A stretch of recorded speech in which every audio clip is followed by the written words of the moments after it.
welcome to Stop and Scare. If you're new to my channel, please be sure to subscribe now for future scary stories, and make sure you leave a like and a thumbs up on the video, and turn your notifications on. If you would like to have a story of yours featured on an upcoming video, email my email in the description box below. Otherwise, sit back, relax, and enjoy a good scare. Tonight's video is all about death row true scary stories. Enjoy. Number 1. The old Ohio Penitentiary in Boise, Idaho, housed more than during its 101 years in operation. Many prisoners helped build the massive complex during their incarceration by quarrying the stone from a nearby ridge. The complex included a death row housing section, as well as built-in gallows. The most infamous convict executed at this prison is the last man to be executed in the state of Idaho, Raymond Allen Snowden, known as Idaho's Jack the Ripper, confessed to killing Cora Dean to pick between rape or death before stabbing her 29 times and slashing her throat, severing her spinal cord at the base of her skull. Sentenced to death, Snowden apparently showed no remorse, bragging of the murder and admitting to another murder. He was hanged improperly and ended up slowly asphyxiating as he dangled from the end of the noose for 15 minutes before expiring. Snowden's ghost is said to haunt his cell and the site of the gallows, causing visitors to feel uneasy and cold. Laughter and loud banging sounds have been heard, emanating from death row, and Snowden's spirit reportedly reveals itself as a dark shadow figure that reaches out from beyond the grave to touch and push people. Another man sentenced to death at that prison decided to take his own life rather than leave it up to the state. Douglas Vlack said, "My mother told me it was all right for me to choose the way I wanted to die," before slipping past prison guards, climbing up into the rafters of the cell block, and then diving headfirst onto the concrete floor below to kill himself. Tour guides of the now closed prison report seeing his spirit lingering. He sometimes appears as a full-body apparition, or a greenish orb of light, and drains the powers of batteries. Number 2. The first female serial killer in the U.S., Lavina Fisher, worked with her husband to rob and murder wayward travelers who stopped by the 6 Mile house in South Carolina. The couple escaped suspicion for a long time because they were well thought of in nearby Charleston and particularly efficient in their method of murder. First, Lavina would poison their guests with tea and then drop their unconscious bodies into the cellar using a trap door in their guest room. There, John would finish them off with an axe, dismember them, and dispose of their remains. With no clues pointing to their guilt, Lavina and John continued murdering guests for a year before they were finally brought to justice in 1820 after one of their victims, John Peoples, escaped and made his way to Charleston to alert the authorities. Some reports state that when 6 Mile House was investigated, 20 to 30 bodies in various stages of decomposition were found in the cellar. At that time in South Carolina, married women were exempt from the death penalty, but the judge said he would hang John first to make Lavina a widow, so that she, too, could be executed. On the gallows in front of a public audience, Lavina was defiant to the bitter end, saying, "If you have a message you want to send to hell, give it to me. I'll carry it," before jumping off the platform and hanging herself. Lavina and John were buried in a potter's field near the old jail. Shortly after her execution, townsfolk reported seeing Lavina's floating face peering out of the window of her cell. Following the 1886 earthquake, her ghost began appearing around the jail neighborhood, as a full-body apparition. A famous team of investigators claimed to have captured her ghost answering the question of who she was going to carry a message to, with 2 words: the devil. Story number 3. At 120 kilograms, 265 pounds, Christopher Newton weighed so much that his executioner couldn't find a vein on his arms. He struggled for more than 2 hours trying to kill Newton, at one point even giving him a bathroom break while he tried to figure it out.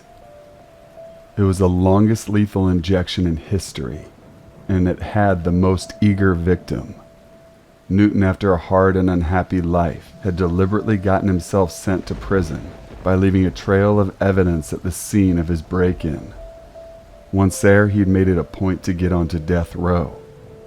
He killed a cellmate over nothing, slamming his head to the floor, stomping his throat, strangling him, and laughing while the officers pulled him away. When they interrogated him, he refused to answer any questions until they made one promise: that they would give him the death penalty. When the moment came, Newton was almost happy. For his final statement, he joked that he could sure go for some beef stew, and he laughed while his executioner struggled to get the needle into his veins. It took 10 attempts to kill Christopher Newton. Finally, after 2 hours, the executioner got the needle into his veins and sent the poison rushing in to end his life. Story number 4. Randy Wools had been a drug addict since he was 13 years old. He'd been injecting things into his veins his entire life, and he brought it to an end filling them full of Valium. While in his words, flipped out on drugs, Wools went to a drive-in movie theater and beat the ticket seller with a tire iron. Then he slit her throat, piled everything in her booth on top of her, and set it all on fire. When he was arrested, he had no memory of doing it and had no idea why he'd done it, saying only, "I was out of my mind." That wasn't enough of a defense, though. To keep him off of death row, he dedicated his last words to the woman he'd killed. "I'm sorry for the victim and the family," he said. "I wish there were something I could do to make it all right." After years of drug abuse, his veins were so collapsed that the technicians struggled to find a place they could kill him. The experienced Wools, though, kindly gave them a hand. He helped them find a right place and helped them ease in the needle that ended his life. Story number 4. Mark Stroman was, by his own description, a white supremacist. After 9/11, he felt he had a patriotic duty to go on a killing spree, so he grabbed a gun and started calling himself the Arab Slayer. He killed his first victim on September 15th, 2001, shooting a Pakistani man in a grocery store. Then, 6 days later, he walked into a convenience store and shot Raz Buhanan, a Muslim from Bangladesh, with a shotgun. Buhanan survived, and the police managed to capture Stroman, but not before he killed again. When he was arrested, he was unapologetic. He called himself a patriot and faced death row believing that he was a hero. Ray Sponin, however, wouldn't let him die. His Muslim faith, he felt, required him to forgive Stroman and to do everything he could to save this man's life. So he started a petition and filed a lawsuit to try to get the man who'd shot him in the face with a shotgun off death row. Stroman and Buhanan exchanged letters.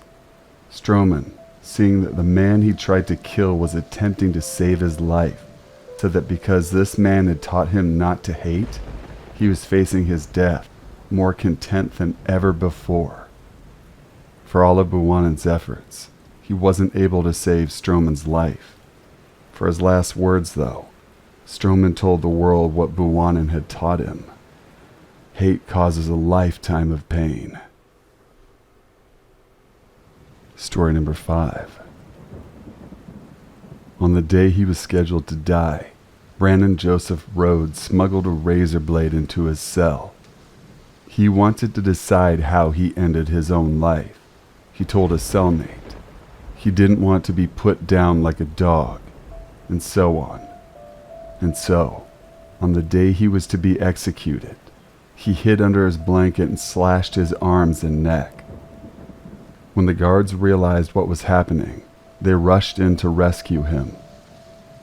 He was already unconscious and bleeding out fast, but they rushed him to the hospital and patched him up. He'd suffered serious brain damage, but they were able to save his life. Within a week, he was healthy enough to move, and so 1 week after Rhodes had tried to kill himself, the men who had refused to let him die pulled him into the execution chamber. Less than 7 days before, they'd saved his life, all so that now they could inject lethal drugs into his veins. What is that? Story number 6. On parole for the murder of his girlfriend, Jimmy Lee Gray abducted a 3-year-old girl, sodomized her, attempted to drown her in a creek, and then finally finished her off by stomping on the back of her neck until it broke. The executioner was fully aware of Gray's crimes and expressed his own opinion on the man by calling him a sumbitch, describing the crime, and then sarcastically stating, "So yeah, I feel really sorry for Jimmy Lee." There's a reasonable chance that the execution was intentionally botched so as to cause as much suffering as possible to Gray. Having been sentenced to die in the gas chamber, Gray sat in the death chair as the cyanide crystals were dropped into a dish beneath him containing sulfuric acid and distilled water, creating the lethal gas. As the gas reached his lungs, he began to choke and gag for nearly 8 minutes, to the horror of all of the witnesses. After this initial horror show, Gray's unrestrained head began to smash into a steel pole placed directly beneath the death chair. This was enough for the warden, so he prematurely cleared the witness room to spare them, having to watch the gruesome display of a suffocating man slamming his skull against the hardest object in the building.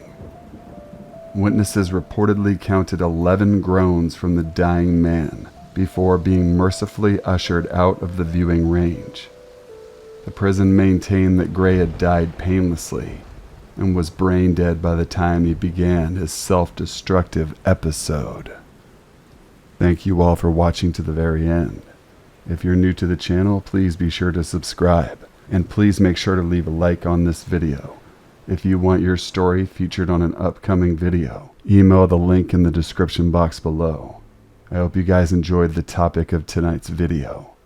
Until we meet again, stop by for a scare.